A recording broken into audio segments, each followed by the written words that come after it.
When I turned 60, I threw a party for the family, and no one came. I had spent 2 weeks planning that evening, standing in the kitchen of the same Ohio house where I had raised my son, carefully icing a 3-layer vanilla cake the way my late husband used to like it, even though he had been gone for 3 years and this birthday was supposed to mark a new chapter, not another reminder of what I had lost.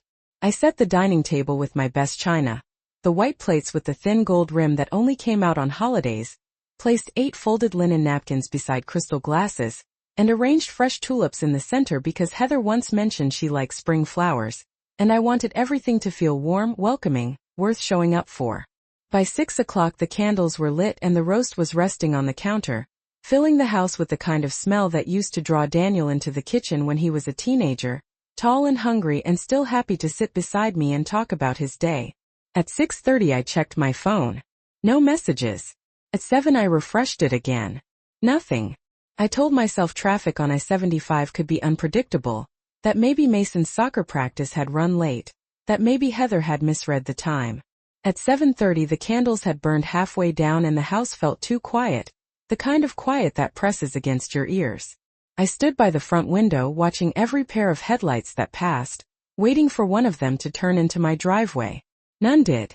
At 8 o'clock I finally sat down in my own chair at the head of the table and looked at the empty seats arranged around me, each place setting untouched, each glass still perfectly clear. I did not cry. I did not call. I simply opened Facebook. The first thing I saw was a photo Heather had posted 23 minutes earlier. There they were.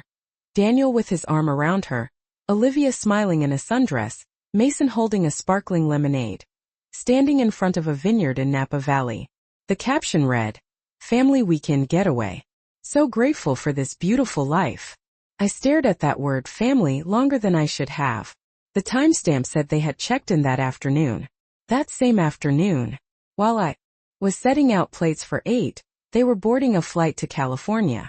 I scrolled through the rest of the pictures slowly, my thumb steady, my heartbeat not nearly as wild as I expected it to be.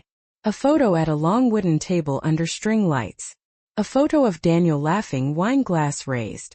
A photo of my grandchildren running through rows of grapevines beneath a blue sky.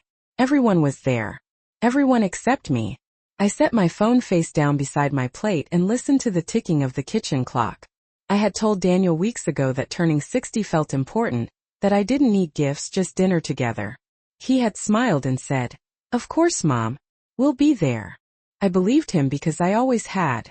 I walked into the kitchen, turned off the oven, and began wrapping the untouched roast in foil. I slid the cake into the refrigerator, the icing still perfect, the candles unlit again as if the evening could be rewound.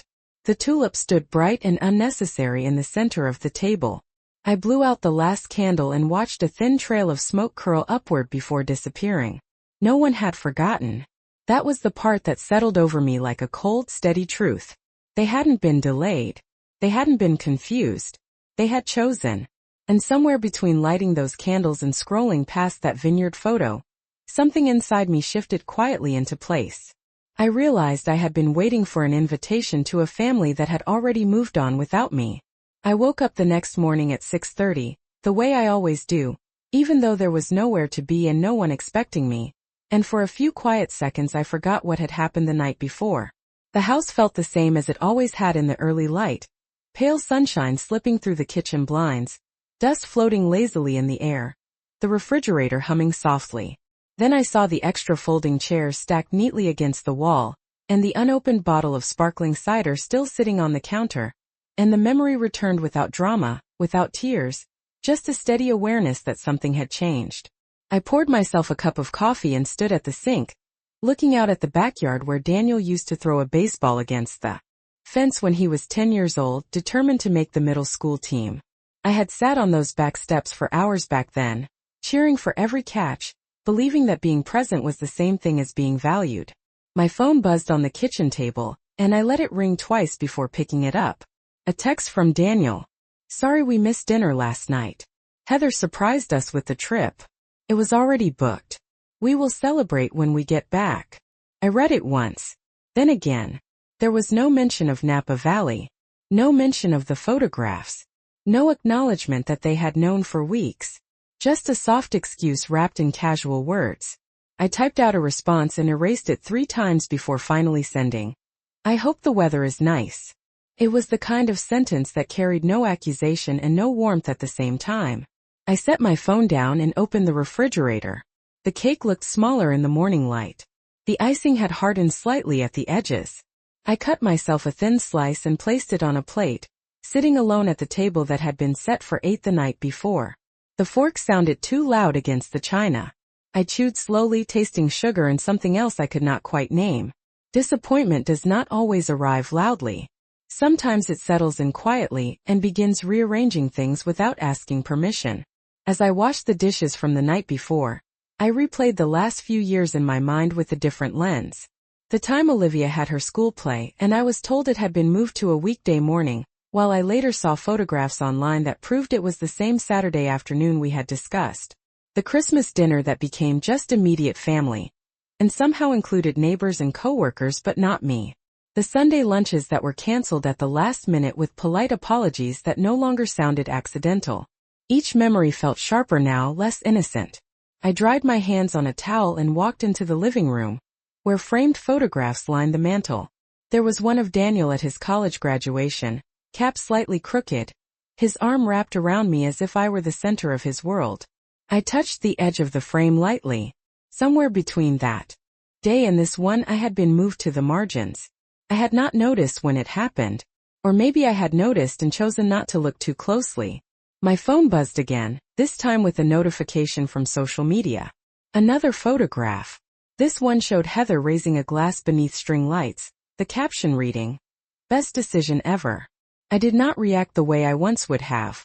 I did not feel the urge to defend myself or to call and demand an explanation. Instead, I felt something steady forming beneath the hurt. A quiet understanding that I had been trying to earn a place in a family that was comfortable pretending I was optional. I turned off my phone and placed it face down on the coffee table. The house was silent again, but it no longer felt hollow. It felt clear. And clarity, I realized as I stood there in the morning light, can be more powerful than anger. 3 days passed before they returned, and in that time I did something I had not done in years. I stopped reaching out first. I did not send good morning messages to the children. I did not ask for flight updates. I did not comment on the vineyard photographs or the smiling faces beneath string lights. I let the silence stretch, not as a punishment, but as an observation. On Sunday afternoon Daniel finally called. His voice sounded cheerful, relaxed, the way it always did after a vacation. He asked about the weather in Ohio and whether I had enjoyed a quiet weekend. I told him the sun had been steady, and that the tulips were still standing on the dining table. There was a pause on the line, brief but noticeable. He did not ask why the flowers were still there. Instead, he said they had brought me something from California, a small gift from a local shop, and that they would stop by later that evening. I said that would be fine. When they pulled into the driveway just before 6, I watched from the living room window. The car looked the same. The house looked the same. I was the one who felt different. Heather stepped out first, wearing oversized sunglasses even though the sun was already dipping low. She carried a white shopping bag with tissue paper peeking out from the top. Daniel followed, holding Mason's hand while Olivia skipped ahead toward the front porch. I opened the door before they could knock. The children hugged me quickly, distracted by their stories about airplane snacks and hotel pools. Daniel kissed my cheek and said, "We missed you." Heather smiled and handed me the bag. Inside was a scented candle and a refrigerator magnet shaped like a wine bottle. "We thought of you," she said brightly. I thanked her and placed the bag on the side table without looking at it again. We sat in the living room, and the children talked over each other about grape juice tastings and the view from the hillside. I listened carefully, noting the details. They had known about the trip long enough to pack light jackets for the cooler evenings. They had arranged pet care. They had planned dinners at specific restaurants. This was not a last-minute surprise. When the children ran outside to the backyard, I turned to Daniel. "How long have you known?" I asked, my voice calm. He blinked once. "Known what?" he replied. I held his gaze. "About Napa." Heather shifted slightly in her seat. Daniel hesitated just long enough for the truth to settle between us. "A few weeks," he admitted. "Heather wanted it to be special." I nodded slowly. "And my birthday dinner?" Heather answered this time. We thought we could celebrate another night. 60 is just a number. I looked at her carefully. There was no apology in her tone, only explanation. I realized then that in her mind I was not someone to consider first. I was someone to accommodate later. I folded my hands in my lap and said, "You are right. 60 is just a number." Daniel looked relieved, mistaking composure for forgiveness. He reached for my hand as if that simple gesture would smooth everything over. I allowed it, but I did not squeeze back. After they left that evening, the house returned to its quiet state, but it no longer felt like a place waiting for noise. Felt like a place thinking. I walked into the kitchen and removed the tulips from the center of the table. The petals had begun to curl inward at the edges. I placed them in the trash and wiped the table clean. I was not angry. Anger demands energy. What I felt instead was something steadier and more precise. A recognition that the pattern had finally revealed itself clearly enough that I could no longer pretend not to see it. And once you see something clearly, you cannot go back to guessing. That night after they left, I did not turn on the television. I did not call a friend. I sat at the dining table with only the kitchen light above me, and began to replay the past decade as if it were a ledger that needed balancing. There are moments in a life that feel generous at the time and expensive only later. When Daniel finished college and could not find work right away, I dipped into the savings account his father and I had built over 30 years and covered his rent for 6 months without hesitation. When he and Heather decided to buy their first home, I contributed $20,000 toward the down payment, because I wanted my grandchildren to grow up in a safe neighborhood with good schools. I did not ask for repayment. I told myself that family support is not a transaction. I spent countless weekends babysitting Olivia and Mason so that Daniel and Heather could attend weddings, conferences, and quiet dinners that reminded them they were still young. I packed snacks, drove to soccer practice, and kept spare pajamas in the guest room closet just in case. I never considered that presence could slowly become expectation rather than appreciation. As I sat there that evening, I realized something uncomfortable. Each time I had been excluded from an event, it had followed shortly after I had provided something tangible. After helping with the house payment, I was told they needed space to settle in as a new family. After watching the children for 2 weeks straight during Heather's work project, I was gently informed that they wanted to establish their own holiday traditions. I had mistaken distance for independence. Now I wondered if it had been convenience all along. I walked into the hallway and opened the small filing cabinet where I kept important documents. Inside were bank statements, insurance policies, and the trust account paperwork I had set up for the grandchildren 5 years earlier. I ran my fingers across the folder tabs slowly. I had always imagined that one day Daniel would sit beside me at this table, and I would explain how everything was arranged to protect the children's future.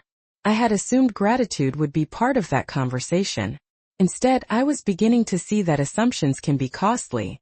I carried the folders back to the table and laid them out neatly. The house was silent except for the ticking clock and the occasional car passing outside. I thought about the way Heather had said, 60 is just a number, as if it were a reassurance. In her voice I had heard something else. Dismissal. I was not central to their plans. I was peripheral. Useful perhaps. Sentimental occasionally. Essential never. I closed my eyes for a moment and pictured Daniel as a little boy again, standing on a chair to help me stir pancake batter on Saturday mornings. He used to look up at me as if I were the safest place in the world. Somewhere along the way that look had shifted. I did not know exactly when. I only knew that the version of me who would have ignored the vineyard photographs no longer felt honest. I opened the trust account folder and read through the terms carefully, noting who had access and who did not. The structure had been designed with flexibility. I had signed most of the documents years ago without imagining I might need that flexibility for protection. I felt no rush, no dramatic surge of anger. Instead, I felt clarity sharpening into intention. I had spent years ensuring my family's comfort. Perhaps it was time to ensure my own stability first. I stacked the papers back into order and slid them into a new envelope, separate from the others. The gesture was small, almost unremarkable, but it felt like the beginning of something deliberate. I turned off the kitchen light and stood in the doorway for a moment, looking at the quiet room that had once been the center of every holiday gathering. I was not losing my family. I was losing an illusion. And illusions once broken do not mend themselves. On Tuesday morning I called Elaine Parker, a friend I had known for more than 20 years, the kind of friend who remembers the year your husband passed away without being reminded.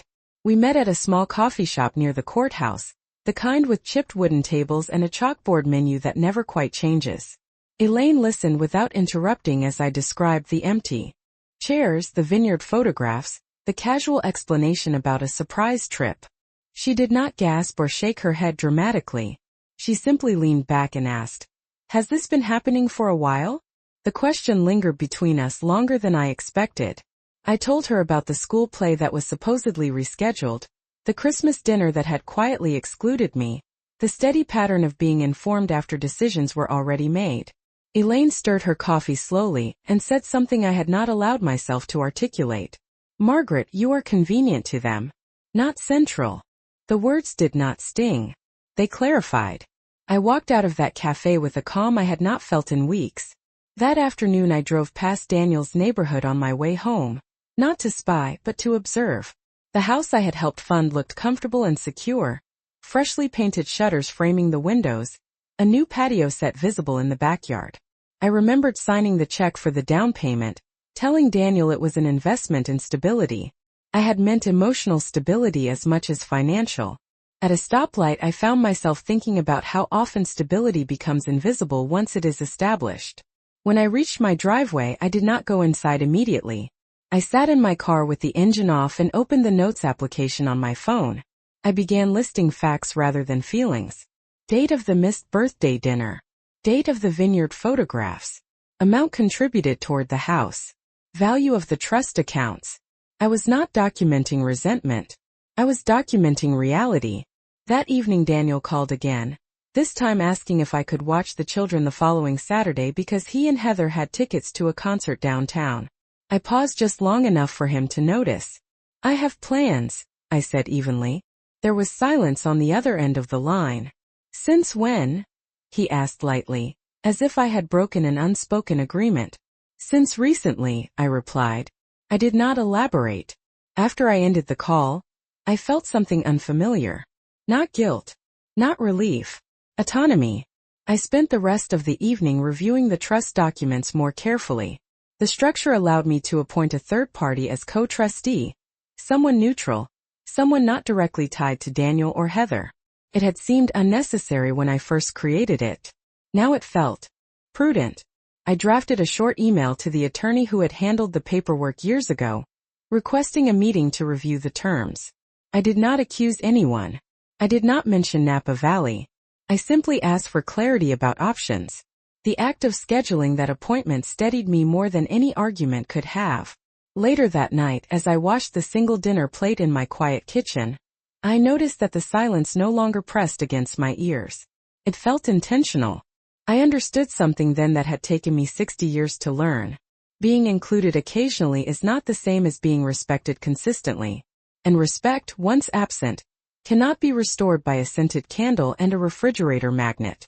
I dried my hands and turned off the lights, knowing that the next steps I would take would not be emotional reactions. They would be deliberate choices. The attorney's office was on the second floor of a red brick building near downtown. The kind of place that smells faintly of paper and polished wood. I arrived 10 minutes early and sat in the waiting area with my purse resting neatly on my lap, watching other clients flip through magazines without really reading them. When my name was called, I followed Mr. Henderson into a small conference room with a long oak table and a single window overlooking the courthouse steps. He remembered me immediately, which surprised me more than it should have. "You set up a trust for your grandchildren," he said, adjusting his glasses as he pulled up my file on his computer. "Everything was structured to pass through you first." I nodded. "I would like to review my options," I replied. My voice sounded steady, almost detached, as if I were discussing someone else's estate. We went through the documents page by page.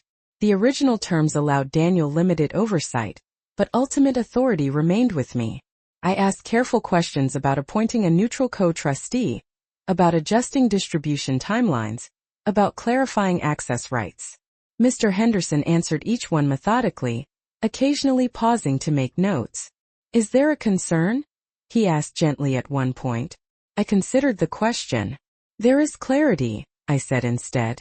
That seemed to satisfy him. By the end of the meeting, I had drafted amendments that would shift control away from informal family arrangements and into documented structure. Nothing dramatic. Nothing hostile. Just boundaries written in ink rather than implied in conversation. When I stepped back onto the sidewalk, the late afternoon sun felt warmer than it had that morning. I walked slowly to my car, aware that something inside me had settled into place. That evening Daniel called again.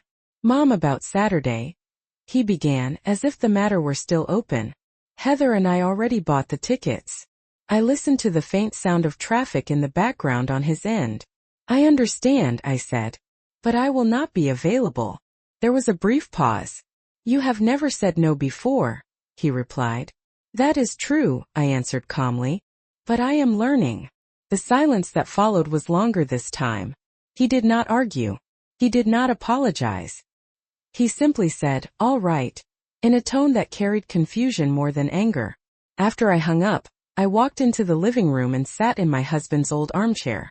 I had kept it exactly where he left it, angled slightly toward the window.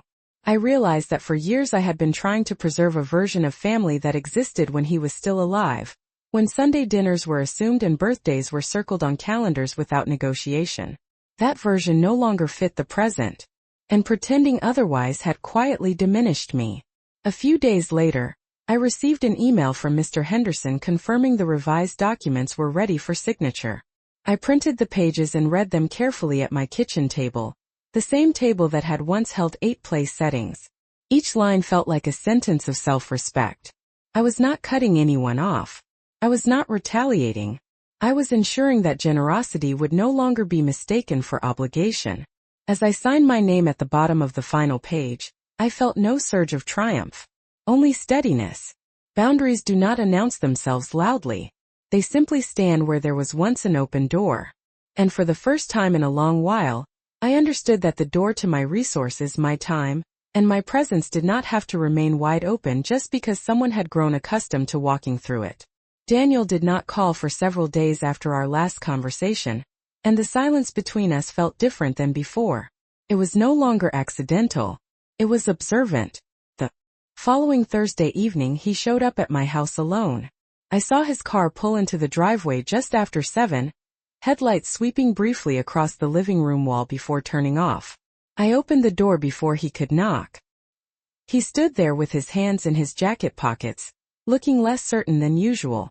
"Can we talk?" he asked. I stepped aside and let him in. We sat at the kitchen table, the same table that had held trust documents only days earlier. I poured him a glass of water and waited. He glanced around the room as if expecting something to have changed physically, as if boundaries would rearrange furniture. "You have been distant," he said finally. I considered the word. "I have been clear," I replied. He exhaled slowly. "Heather feels like you are upset about the trip." I folded my hands together and looked at him steadily. "I am not upset about a trip," I said. "I am aware of a pattern." He frowned slightly. "What pattern?" I did not raise my voice. I did not accuse. I simply listed facts. The school play, Christmas dinner, the birthday, the concert request. Each example spoken calmly without embellishment. He shifted in his chair with each one, as if discomfort were new to him. "You are reading too much into things," he said at last. "We are busy. We are building our own life." I nodded. "And I support that," I answered. "But building your life should not require erasing mine." The room grew quiet. The refrigerator hummed softly behind us. He rubbed his forehead the way he used to when he was trying to solve a difficult math problem in high school. "It was never about erasing you," he said more quietly. "Then what was it about?" I asked. He did not respond immediately. The pause itself carried meaning. Eventually he said, "Sometimes it is easier." I felt something settle into place at that admission. Easier to exclude me than to include me. Easier to assume I would adapt than to adjust their plans. Easier to treat my time as flexible than to treat it as valuable. "I understand," I said calmly. "Ease is comfortable. Respect requires effort." He looked at me differently then, as if recognizing that I was no longer speaking from hurt but from decision. "Are you going to cut us off?" he asked. Abruptly, the question revealed more than he intended. I held his gaze.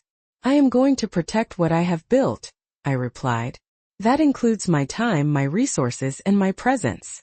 He leaned back in his chair, processing that answer. "Heather thinks you are punishing us," he said. I allowed a small, almost invisible smile. "Consequences are not punishment," I said. "They are responses." He was silent again, this time longer. I could see the shift happening slowly behind his eyes, the realization that something fundamental had changed. Not my love, not my identity as his mother, but my willingness to remain optional. After a few more minutes he stood up. "I need to talk to Heather," he said quietly. I walked him to the door. As he stepped outside he turned back briefly. "You are still important to us," he added, as if trying to restore something quickly. I did not argue. I did not reassure. I simply said, "Importance is shown, Daniel, not stated." When his car disappeared down the street, I closed the door gently and stood in the quiet hallway. The conversation had not been dramatic. No raised voices. No slammed doors. And yet it felt decisive. For the first time, I had spoken without fear of losing access to my grandchildren or disrupting a fragile balance. I realized then that clarity is not loud. It is firm. And firmness, once discovered, does not easily dissolve. Heather called 2 days after Daniel's visit, and her voice carried a brightness that felt carefully arranged. She asked if I would come over for dinner on Sunday, saying it had been too long since we all sat together. I agreed without hesitation. When I arrived at their house that evening, the patio lights were already on, casting a soft glow across the backyard. The children ran toward me with the same enthusiasm they always had, and for a moment I let myself hold on to that simple truth. My relationship with them had never been the issue. We sat at the outdoor table, plates of grilled chicken and corn arranged neatly in front of us. Heather poured iced tea and spoke about school schedules and upcoming projects at work. Daniel watched me more than usual, as if measuring every reaction. I listened carefully, responding politely, offering no extra reassurance. At one point Heather leaned back in her chair and said, "We just want things to feel normal again." I looked at her calmly. "Normal depends on honesty," I replied. She blinked once, then smiled in a way that did not quite reach her eyes. After dinner, when the children went inside to watch a movie, Heather asked if we could speak privately. We stepped a few feet away from the table. "Daniel told me about your meeting with the attorney," she said quietly. I noticed she did not ask whether it was true. She already knew. "Yes," I answered. "I reviewed my documents." She folded her arms lightly, not defensive but calculating. "That feels extreme," she said. "We are family." I held her gaze steadily. "Exactly," I replied. "And family should not operate on assumptions." There was a brief silence. "Are you changing the trust?" she asked directly. I did not rush my answer. "I am clarifying it," I said. "Control will be shared with a neutral trustee. Access will follow written terms." Her expression shifted subtly, the confidence softening into concern. "That makes it sound like you do not trust us," she said. "Trust is strongest when it is supported by structure," I answered. She glanced toward the house where Daniel stood by the sliding door, pretending not to watch. "We have always counted on you," she said, and for the first time her voice carried something closer to frustration than charm. I nodded. "I know," I replied. "That is precisely why this matters." When we returned to the table, Daniel looked from her to me, trying to read the outcome. I resumed my seat and finished my tea. No one raised their voice. No one accused. And yet the atmosphere had shifted. Later, as I prepared to leave, Daniel walked me to my car. "You are serious about this?" he said quietly. "Yes," I answered. He stared at the driveway for a moment. "It changes things," he admitted. "It clarifies things," I corrected gently. He did not argue. As I drove home under the dim glow of streetlights, I felt neither vindicated nor sorrowful. I felt aligned.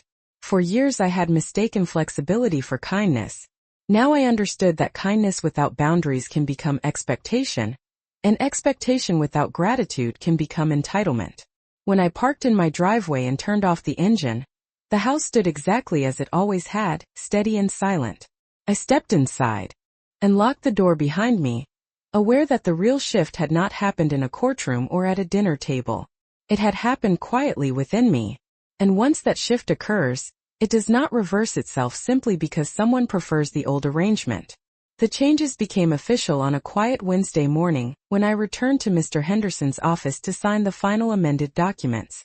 The process was simple, almost understated. A few signatures, a notary stamp, a brief handshake. No dramatic declarations. No confrontation. Just ink settling into paper. When I stepped back outside into the crisp autumn air, I realized that for the first time in months, I felt no anticipation of someone else's reaction. I had made a decision based on clarity, not impulse. That distinction mattered. 2 days later, Daniel called and asked if we could meet again, this time at my house. When he arrived, Heather came with him. They sat side by side on my living room sofa, closer than usual, as if presenting a united front. I took my seat in the armchair across from them. Daniel spoke first. "We talked," he said. "We understand you felt excluded." I listened carefully to the wording. Felt excluded. As if it had been a perception rather than a fact. Heather nodded.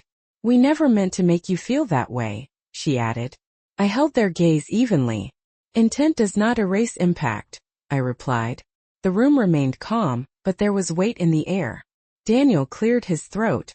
"The trust changes, they worry us," he admitted.